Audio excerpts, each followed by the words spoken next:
The Mississippi Miracle refers to the stunning improvements in K-12 student reading and math scores. In 11 years, they have skyrocketed from that 49th place to 9th place now.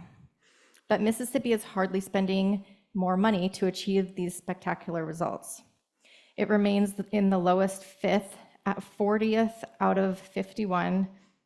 It's $13,700 per student, while Alaska remains in the upper fifth at 9th highest spending per K-12 student, and we spend about $22,600 per K-12 student.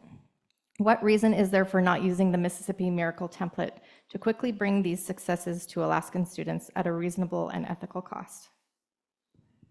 Now, come on now, we can't fool the Texan here. Let me tell you the difference between a place like Mississippi and a place like Alaska.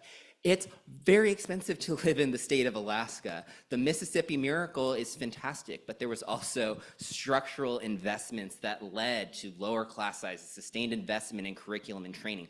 That got us there, and frankly, there was a statewide vision both on the revenue side, but also the programmatic side for what do we expect from our schools, and in their case, let's improve reading. And they made it happen. But it's intellectually dishonest to say that we're over-investing in school districts in Alaska.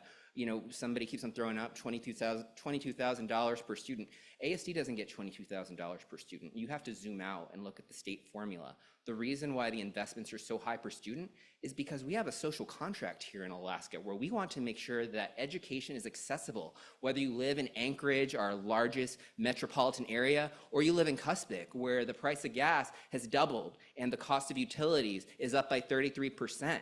To make that social contract affordable in rural, or to make it possible in rural Alaska, you need to invest more per student. I can't think of any school district in Mississippi that needs an airplane to get from one school to another between just one school, let alone a school district. I can't think of a place in Mississippi where the price of gas is doubling.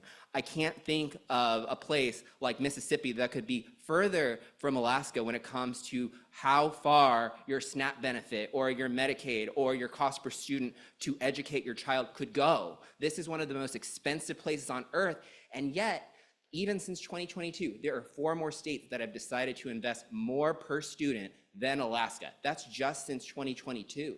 And when you actually look at the cost of things, Alaska's already behind, 14% behind the national average. A lot of people talk about the golden years of the 80s when everything was great in Alaska. It sounded like it was. Guess what we were doing? We were paying 75% above the average teacher wage, which meant that we got top picking for the best math teachers, the best reading teachers, and we offered them the most premium pension benefits of any state in the entire country. There was a vision for a fantastic education system in the state of Alaska, and the time is now to restore that vision for us to succeed as one of the most prosperous states in the entire country. That's what I want for Alaska. You're hard to follow after that passion. I was just going to say, what's the price of milk in Mississippi? But there is one thing related to the assessment, though, I'd like to address, in that I can talk to any of these people, and I'm guessing no one has actually seen the NAEP, right? It's a random test that grade level in school is chosen. We don't know who they're going to be until they tell us.